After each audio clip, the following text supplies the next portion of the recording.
Hi friends, host Eric here, host Talking to Famous People, and I'm currently watching this video here, and I wanted to stop and talk about this part.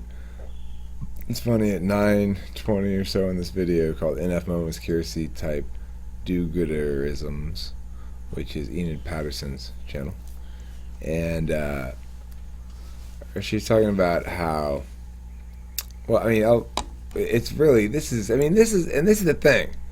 I like watching her. I don't watch a ton of videos at all of anybody really, but when I do go to look at one, right now anyway, my tendency is to look at this lady's videos because she does this thing that I think any DOMs do. That's something that when we get a full handle on stuff.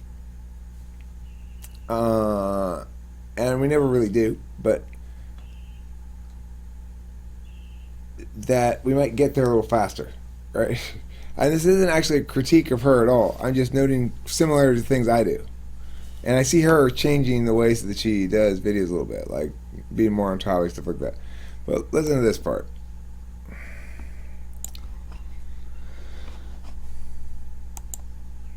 To their friends. The idealists, the NF idealists, we want to give to whoever will be unhappy without the thing that is being given. The SJ people, they want to give to the deserving. And the rationals, the NT people, they're thinking, what people? Yeah. So, and then she does this funny thing where she does a little, I hope that wasn't mean, which is what introverted feelers say. Extroverted feelers say, I hope you don't think I meant. Yeah, right? That's the difference between introverted feelers and extroverted feelers. So, no, you don't have to worry about that. No, I guarantee you no NTs were offended by that. We all laughed at it. It was funny. I think, but to take the issue seriously of to whom do the NTs want to give to, which is what it made me wonder about, I think the NTs want to give to the largest group that their frame contains. So, I guess I want to give to future generations, or I want to give to the collective defaults cognitively that human beings operate under.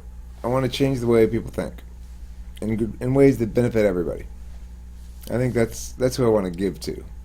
You know, I certainly don't want to give Christmas presents and stuff like that. It just seems like my job is basically opposing all of those reasons you said to give people shit. But, you know, I don't mean to be contradictory. I don't say my way is necessarily bad or anything. I'm just saying that's how I view the issue of altruism. So I'm going to proceed here a little bit. There's another thing I want to talk about that you do. I want to just play some of you talking for a bit so we can talk about the way that NE plays out here. Is interesting. Go forward a little bit here. The NTs I know, there's some NTs I know who actually do some, really terrific activism, and they do some really terrific giving of themselves to make things better.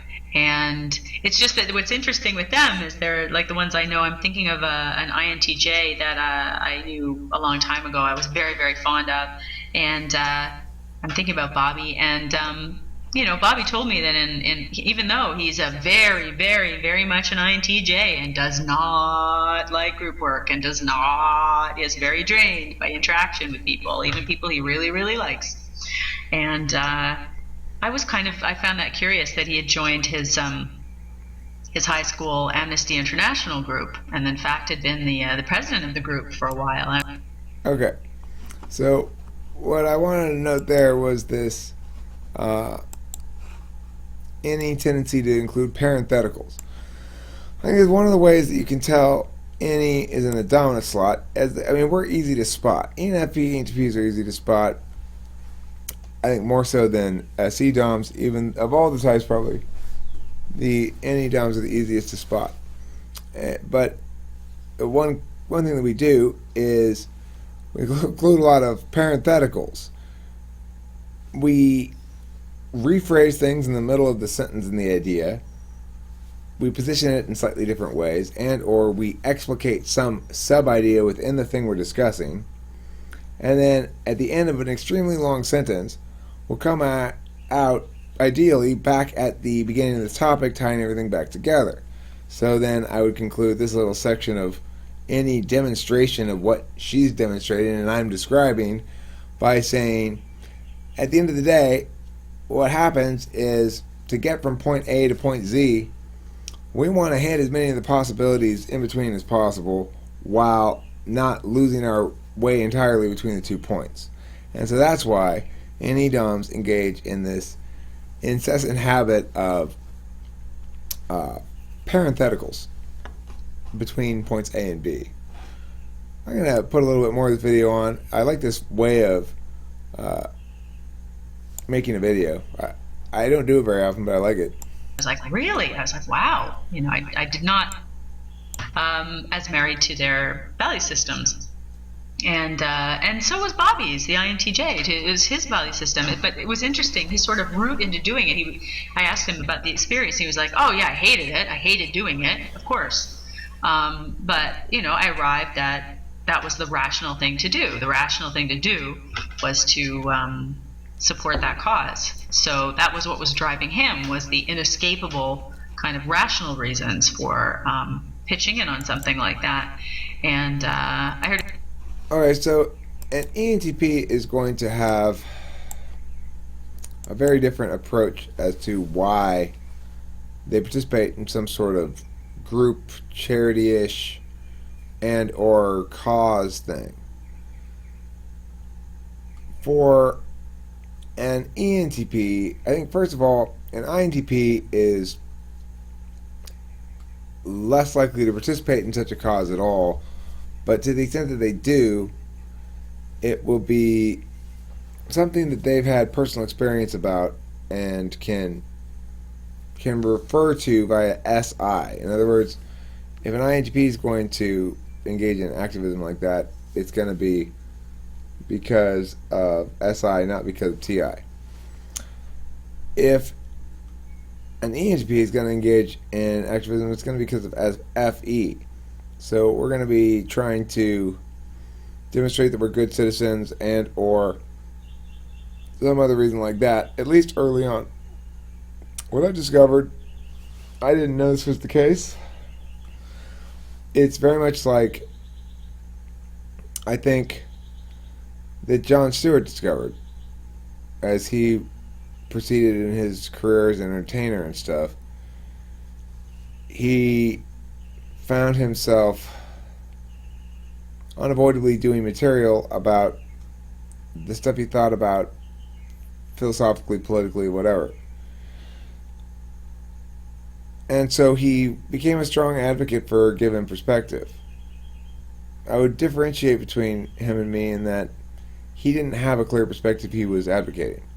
He was mostly advocating against a political party or for a political party or just sort of mocking the stupidity in the status quo or whatever with a general liberal bent and a belief that we need to fix government and use it to do good things and stuff like that.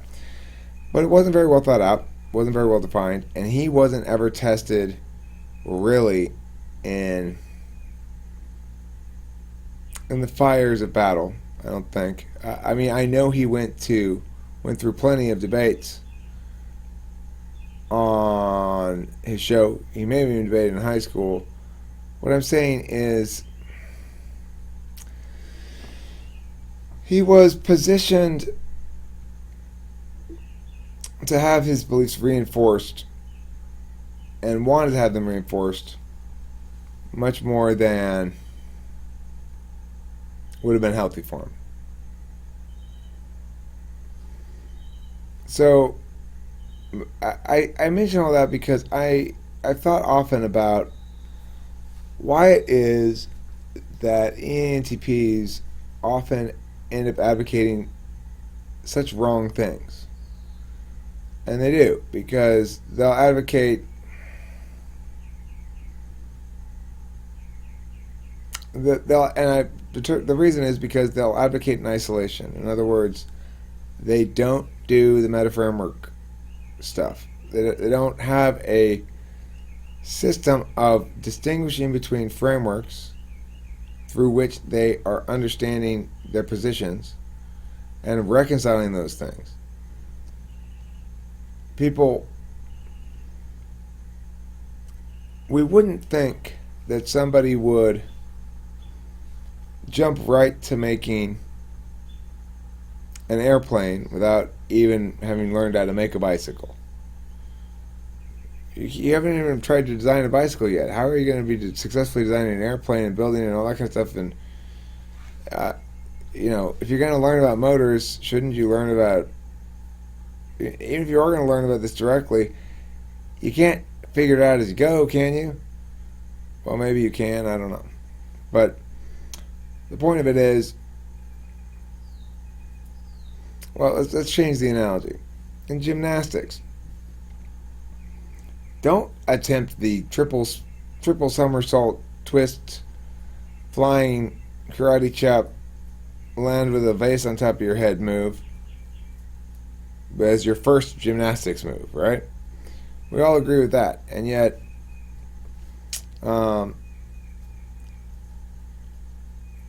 somehow we don't think that it matters when people talk, even very smart people, in fact, especially very smart people, when they talk about lots of issues, they don't know the basic things of argumentation. They don't understand that there are different kinds of statements. As you mentioned on an earlier video, I listed them out and stuff. I don't need to do all that. They don't understand that that different kinds of arguments have inconsistencies with each other under the same framework, and they shift ground without even being aware they're doing it, and or they're aware but they don't care. A lot of people are additionally habituated to making arguments for the sake of winning the dance of dominance, while concurrently habitually ignoring the things that are actually said. I know it's the internet. If you want to throw down with me, answer what I say. How did I get out on this shit? Enid, I like you. I see a lot of myself in you, and probably vice versa. I will say this. This occurred to me at ENFPs, is that when you guys and ENTPs hang out together, ENFPs talk less. And I think in general, ENFPs have less of an issue with talking too much, quote unquote, in a group setting.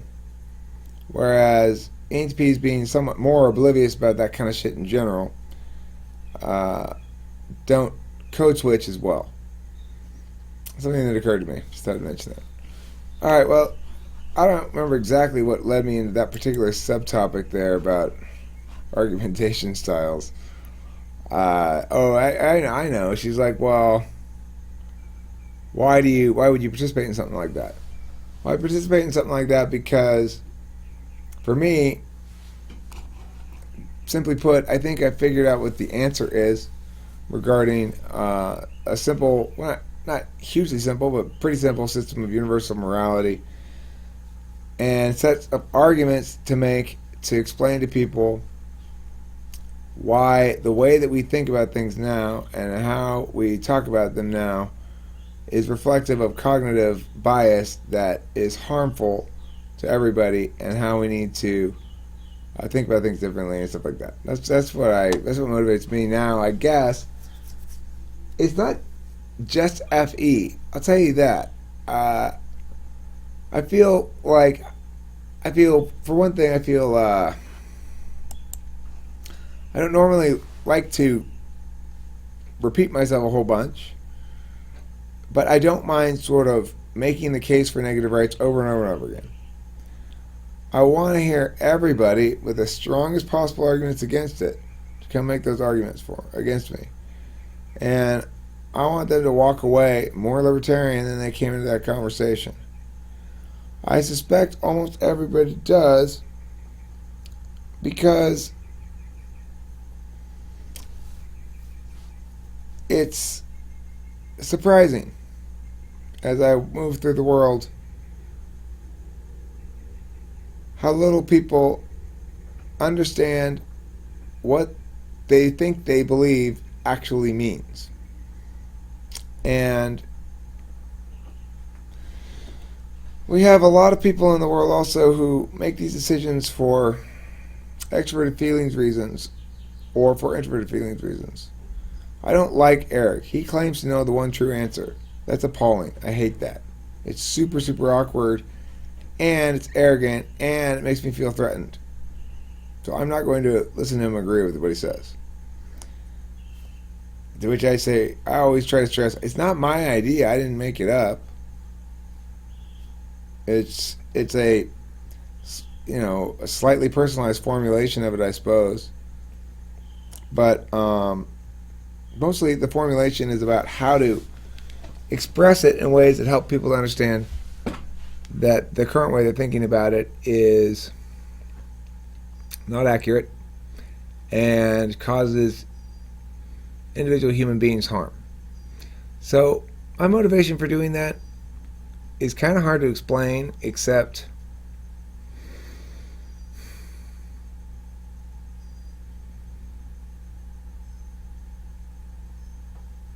it feels like my destiny or something.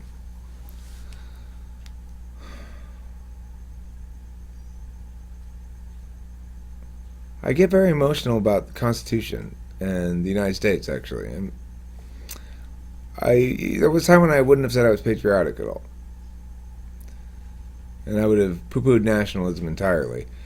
But I guess as I get older and my SI starts to play a slightly more prominent role, I find myself reflecting back to my childhood narratives that my father would tell me about our citizen democracy and how it protected liberty, what it was supposed to be. And it makes me want to fix things.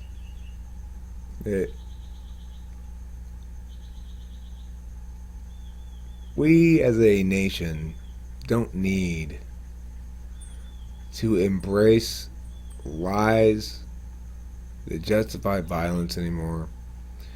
And we don't need to embrace lies that justify theft anymore. And we don't need to rely on lies that coercive mechanisms are justified by somebody's fear. And that's what we're doing.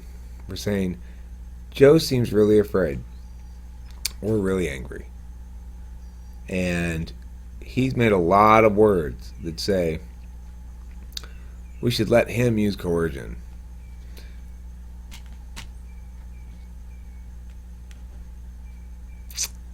No, we shouldn't. And so that's the cause I'm advocating for. Regardless, that's not what Enid Patterson is talking about per se. She's talking about the general subject, but she's not saying about,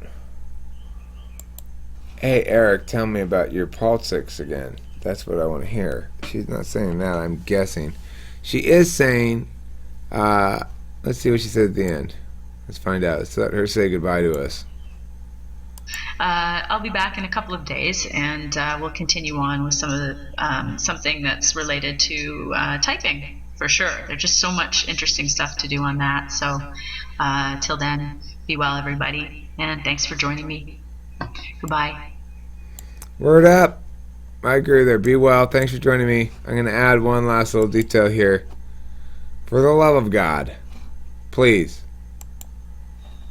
don't forget to eat plenty of cheese.